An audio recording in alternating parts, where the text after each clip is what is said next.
Hi everybody, welcome back to AP Psychology with me, your teacher, Miss Baines, where you are hearing the content of Unit 3, Video 5, Other Senses. I'm just going to jump right in today. Go ahead and grab your multicolored felt tip pen, get a really nice soft cushiony seat, and don't forget to get those binder notes. Unit 3, Video 5, on pages 14 through 17.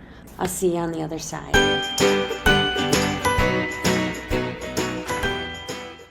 As you can see from today's learning targets, there are quite a few of them. We're going to be covering the sense of taste, the sense of smell, the sense of touch, and something else called kinesthesia, which is the way that your body is in the space of the place wherever you are. Okay, so we're also going to talk about pain, the sense of pain, and how we manage pain. And we're going to talk about the sense of balance that comes along with kinesthesia. As you know from the hearing module, it's in the vestibular part of your ear. Okay, so we have lots to talk about, but this is going to be quite a bit of notes that you need to take. So go ahead and get comfortable. So let's first talk about our somatic, which is our skin in our body, right? Which is our skin in our body, right? This is the soma to your sensory cortex in your brain, which is the part called the parietal lobe. So our sense of touch is a mix of 4 distinct skin senses, and you need to memorize all of them. So the first one up is the sense of pressure of someone touching me, or the pressure of the bracelet on my wrist, right? It warms, it's cold, pain. We have different, very distinct skin senses for each of these. Only pressure has different sensory receptors for each type of pressure or sensation that we might have on our skin. A really quick note about our sensation. When we have a combination of cold water and warm water, when we put our hand underneath the faucet, you come in from playing in the snow, maybe you forgot your gloves, and you turn on like even cold or lukewarm water, and it feels like it's super, super hot, right? Almost so cold that it's hot, right? In Dante's version of hell, if any of you have ever read Dante's Inferno or heard of it, or maybe seen a video game about it, the furthest level of hell is so hot and burning that it's ice. That's how they describe it. That's where the worst villains go if they don't live a nice, healthy, normal life on Earth. But we're not in English class, we're in psychology class, so let me get back to pain and sensation. But it's always nice to have a fun fact. So when you put your hand under that lukewarm water, it feels like it's freezing cold. Reason. So pain. Pain tells the body that something has gone wrong, right? It's a signal. That's all pain is. Pain is of the mind, essentially. It's an evolutionary advantage, right? Like it tells you something is wrong and you need to get away from that. It's like a danger signal. That's all it is. It's telling you that something's going wrong and it's causing anxiety, and pain results from damage to the skin. It goes and hurts your tissues. There is a rare disease in which a person actually feels no pain. It's known as congenital insensitivity to pain, which, wow, how cool. You never feel pain, right? No matter what you do to yourself, you can bang your hand with a hammer and you won't feel the pain, right? If pain sensation is actually a good thing, even though it hurts. When you get frequent injuries because you don't feel pain and you have that disorder, you won't know if you're breaking a bone or if something is wrong inside internally on one of your organs. Maybe you have an appendicitis or a heart attack is coming on, and you won't be able to tell because if you have that, you don't feel any kind of pain. So pain is our friend. Right? We don't want a lot of it, but a little of it, when it tells us something important, we can take it. It is intense, very frequent injuries to your arms, your legs, your mouth, your inability to sweat an infection, your joints, your bone fractures. They might have like a painful stomach ulcer, but they don't feel pain, so they don't know to go to the doctor, and therefore they end up dying over something really super normal that could have been taken care of with an antibiotic or a small surgery. All right, so think of a little girl like Ashley Blocker on the right here. She feels no pain, no hot, no cold. She could very much severely get third-degree burns, right? She could burn herself and not even know it. When she's teething as a baby, she could chew her fingers to the point where her fingers are actually falling off of her hand. And that would become infected, and then she could die because she couldn't complain. So even babies need to use pain as a signal of when to stop doing something to yourself that you are hurting yourself. Okay, gnawing off your fingers, not good. Let's take a look at a story about a little girl who has this disorder. And another name for the disorder is HSAN, Hereditary Sensory and Autonomic Neuropathy, or HSAN, name for it. First, none of us wants to feel pain, and we're especially protective when it comes to our children. But what if your child couldn't feel any pain? That's a rare condition that so far has been diagnosed in only a handful of people. And as Juju Chang tells us, what sounds like a blessing turns out to be a curse. In many ways, Gabby Gingras is a typical 7-year-old girl. She goes to gym class with other third graders, loves playing board games. Okay, a miscellaneous 3. And idolizes her older sister Katie. But in one very dangerous way, Gabby is not a typical little girl. She can't feel pain and is at constant risk of badly hurting herself. She's wearing a helmet and those goggles for a reason, but we'll get to that in a minute.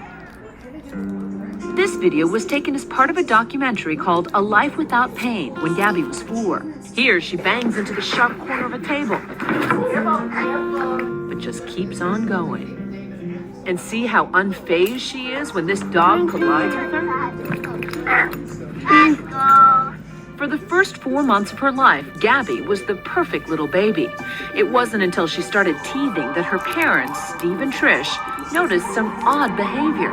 I was massaging Gabby's gums one day, and she bit down on me ungodly hard. And when I pulled my finger out of her mouth, I pulled the tooth out of her mouth. She's just happy playing, like nothing happened. It was as if she didn't even feel it, and that was just the beginning. The 4-month-old would teethe on anything: plastic toys, hardcover books, even her own fingers, until they were bloody. She damaged them so badly, it really looked like raw hamburger. It was that chewed up and mangled. She would also chew on her tongue like it was bubble gum. It was bizarre and frightening. Steve and Trish brought Gabby to doctor after doctor. For months, specialists tested the baby for everything, from metabolic diseases to rare genetic disorders, and ruled out one disease after another. Trish reached the frustration point as she sat down at the computer and basically spent the whole weekend on the internet, searching and looking, and she found some pictures of kids with fingers that looked like Gabby's, just chewed up and mutilated. That was the first time we'd heard the term hereditary sensory autonomic neuropathy. HSAN. It's an extremely rare genetic disorder that affects the sensory nerves. In Gabby, the nerve fibers that detect pain and temperature never developed. There is no cure. Imagine their tug of war trying to give Gabby a normal childhood, Careful on the steps. but wanting to protect her. I'm the worst playground mom. Because I'm like, oh, don't climb that high, please. Oh, too fast. Like most people, you've probably never heard of HSAN. Then again, maybe you saw it featured recently on Grey's Anatomy. There. Can I go now? That didn't even hurt. The real-life Gabby is just as courageous. How about your teeth? What happened to your teeth? Oh, I heard you have one tooth. Where is it? I don't see it. Where is it? Oh, I see it. It's on the top. And do you have a name for it? Toothy. The Gingrasses, on their doctor's advice, had all of Gabby's baby teeth pulled to keep her from injuring herself. But that caused her adult teeth to grow in early, and Gabby knocked out all but one of those. I'm thinking, here's my beautiful little girl. She's not going to have any teeth. People are going to make fun. They're going to think we're awful. Everything that goes through your mind. The plan is to have dentures made when she's done growing. But what terrifies Gabby's parents the most is the fear that she could make herself blind. Tell me about how the eye problem started. She had just turned 1. She woke up from a nap, and I thought, oh, there's a little bit of fuzz or fluff in her eye. It wasn't fuzz. There was a real mark on her cornea. So I quickly called the local doctor, and they were just stunned. He said, if you had this, you would be in such excruciating pain, you couldn't open your eye. Gabby's left eye was so badly damaged that her doctor literally stitched her eyelid shut in a desperate bid to save her vision. Because she doesn't feel the pain of it, she ripped her own stitches out. Steve came up with the idea of using swim goggles to protect Gabby's eyes.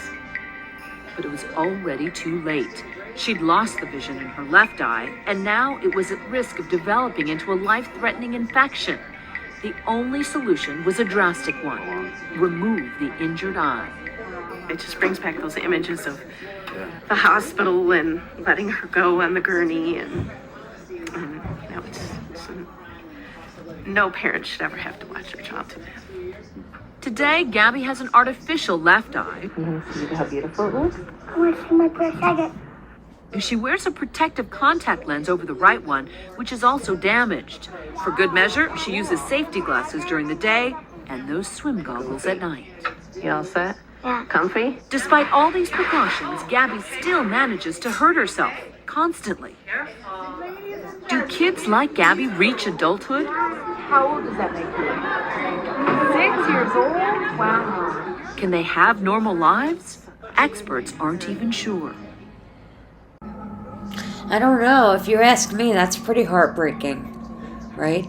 Even though pain is not something that anybody welcomes, when your baby is hurting him or herself because it can't feel those signals, it's pretty devastating. So the biopsychosocial influences of pain, we have our own little personal pain experience, but it is influenced by all different kinds of things. Obviously, the biological influences of pain are the sensations being sent up to your brain, right? The psychological influences are you paying attention to it and therefore doing something about it. You know that you're in pain, and the learning based on past experience tells you that you need to do something about it. The expectation of pain relief is a good thing, knowing that if you take an Advil, your headache is going to go away, right? However you perceive that pain is how you're going to manage that pain. It's going to feel relief, and that's a good thing, and your anxiety about it will go away. The social cultural influences are like the presence of others. How can other people influence your pain? If you perceive empathy from other people because you are in some kind of pain, right? Socially, you're going to rely on somebody like nursing you back to health, right? It will make you feel good, and that relationship you could bond over because somebody is taking care of you. It'll kind of help you to know that your perception of pain is there, and if you don't feel like it's going to be relieved, that causes more anxiety.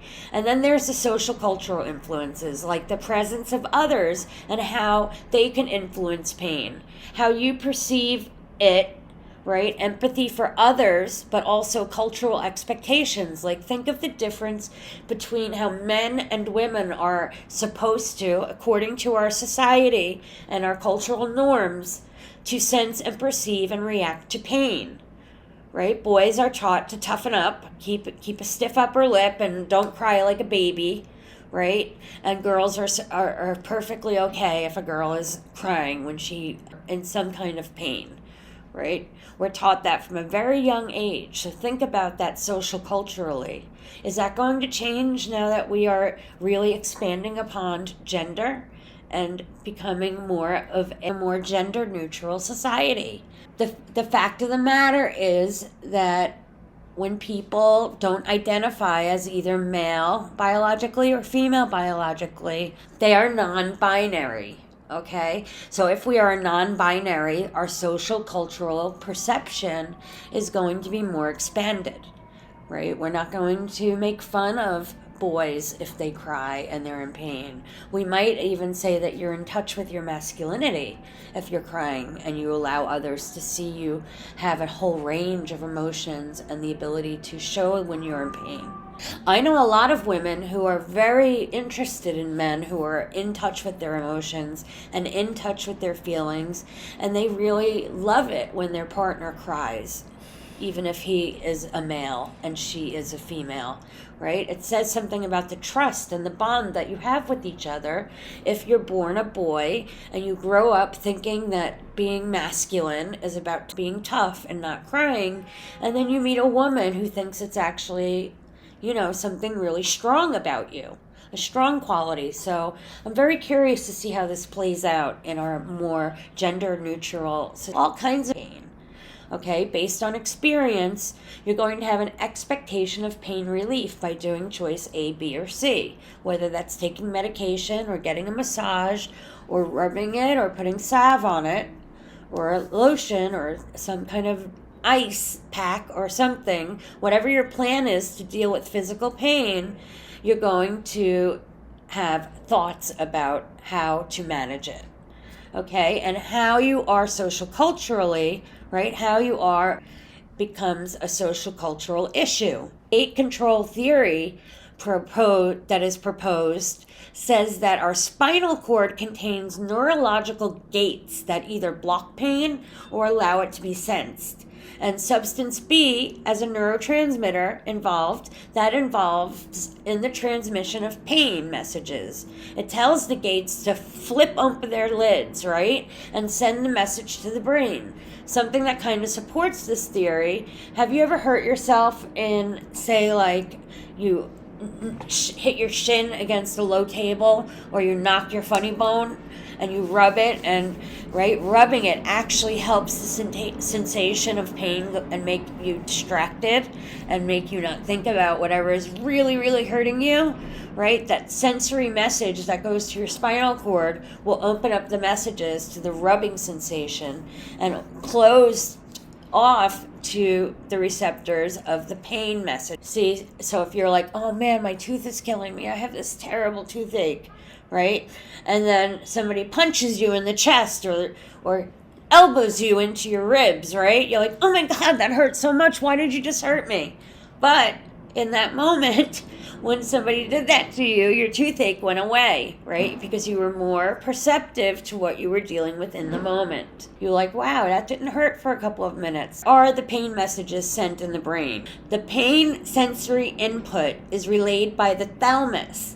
First, it's like, say you burn your arm, okay? That message is sent up through your spinal column and then straight up to the thalamus, which is right around the control center of your pituitary gland, right? In your sensory cortex. So this is the sensory components of pain judgments.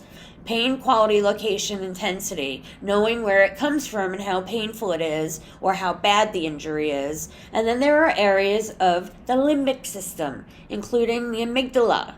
Okay, so primary emotional and motivational components of pain, like with the hypothalamus, will be immediate unpleasantness and a desire to escape. So this is the flight or fight. I've got to get away from this right now.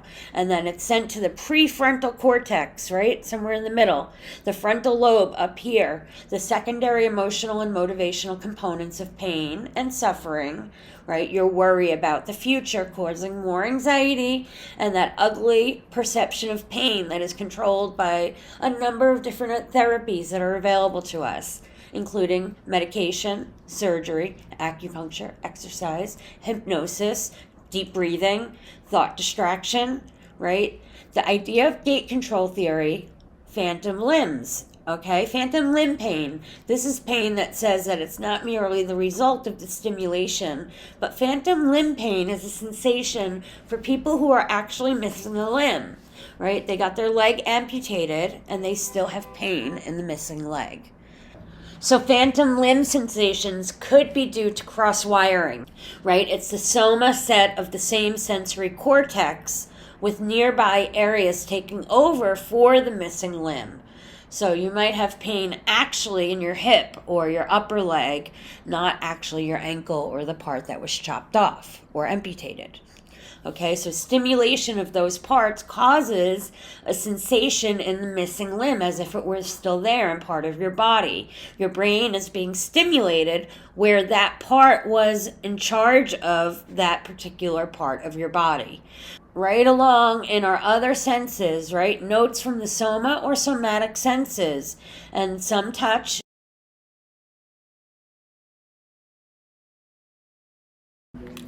The other somatic sense that I want to talk to you about today is called kinesthesia. Okay?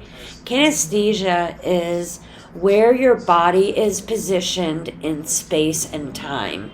Okay, so the movement and the sense of our individual body parts as they are positioned and moving in time is called kinesthesis.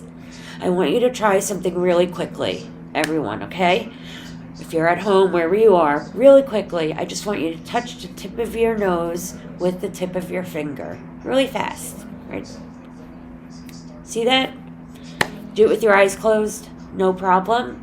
That's your kinesthesia, okay? So everybody has this sort of level or spectrum of having really strong kinesthesis or kinesthesia, or having really strong kinesthesia or not so great. Okay, so if you are athletic or a dancer, you probably have a strong sense of it. You're always aware of where your body is in space and time. Athletes, dancers have a very good sense of kinesthesia, okay, based off where their body parts are, right? A baseball player knows when to crack the bat, when the ball is going to hit it. It's just, it's not actually really a talent so much as it is having a strong sense of that particular sense of kinesthesia, okay? Also, your sense of balance is tied into that, okay? Your equilibrium can be kind of thrown off when the fluid in your ear is off because of those semicircular canals in your ears that we learned about when we learned about hearing, right? Your vestibular sense of balance is all tied up in how much fluid you have in your ears. Okay, so those are the different sets of somatic sensations. Okay, somatic, soma of the body. Okay, the skin, the balance, the kinesthesia, the movement, where your body is in space and time. All of those are somatic or of the body. Okay? Okay, so moving right along to our other senses. Okay, the sense of taste, which is also called gustation. That's the other word for it. So, gustation. So we have these things called papilla. Okay, papilla are shown by dyeing the tongue with food coloring, and you can see these little papilla or taste buds, right? Well, they have taste buds inside of them. Those little bumps on your tongue actually have multiple taste buds inside of them. And then they have sensory nerve fibers that carry the taste to your aim. So taste buds actually regenerate approximately every 2 weeks. So if you were to say burn your tongue on a really hot slice of pizza, you'd actually destroy some of those taste buds, but they do regenerate, okay? Some of those taste buds, but they do regenerate, okay? But they do regenerate, okay? So traditionally, taste sensations consist of 4 types. We have sweet, sour, salty, and bitter. But then recently, the receptors for the other 2 tastes have been discovered. Umami is now recognized as a taste like mushroom, okay? And stringent, which is recognized as a taste. Constricts your tongue or makes you go like that because it's very bitter. So unripe fruit has it, really sour candy, or it also is sometimes in like a smoky type of dried out meat, like a smoky type food that you might get, like beef jerky or something like that. Okay, when you first eat it after not having anything in your mouth, you put it in and it's so overwhelming, right? That sense of taste is so overwhelming that they call it astringency. Okay? pretty soon, umami is really being like accepted now as the 5th taste sense. So I'm sure astringent will be coming down the road just right behind it. There's a TV show on HBO, I think it is, called Sweet Bitter, about a girl who works in a really high-end restaurant, and she just loves to learn about the culinary arts and about her taste, her sense of taste and smell as used in the restaurant industry. So check that out. So the final sense that we're going to talk about is the sense of smell, or olfaction. So like taste, smell is a chemical sense. You need to make sure you write that part down about both taste and smell. These are chemical senses because the chemical, the item, the physical existence in the environment, the item that you're smelling or tasting is actually somehow entering your body, either through your mouth or through the essence of the scent.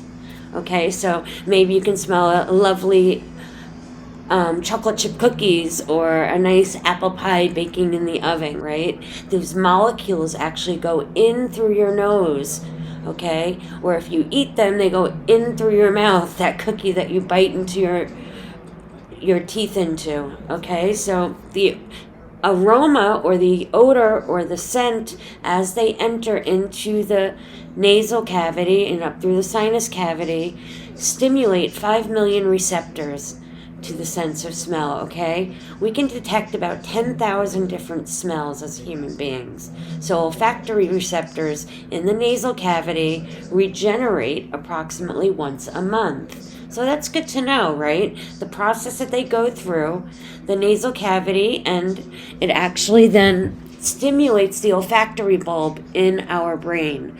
Notice that the olfactory bulb being around in here in our brain, which is very close to our limbic system, the hippocampus, okay? So this is the link between smells and memories.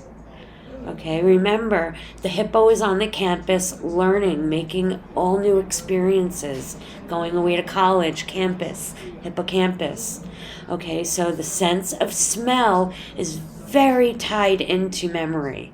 It's sometimes even stronger than visual memories, right? Looking at pictures, you'll smell something, you'll be at the mall or you'll be out somewhere and you smell somebody's shampoo or cologne from when you were a child, and bam, it's like you're right there with your grandma again. Or maybe you'll wake up in the morning and somebody's cooking bacon and eggs, and that's just like a really great memory of having breakfast together with your family when you were smaller, when everybody wasn't in such a rush. Something like that. Or maybe one of your favorite recipes that your mom is making for you, or something like that. Okay, so the sensory interaction, smell and taste go hand in hand together, okay? So smell and memory and smell and taste are all tied up together. This is called sensory interaction, which is another important vocabulary term. This is when one sense affects another sense.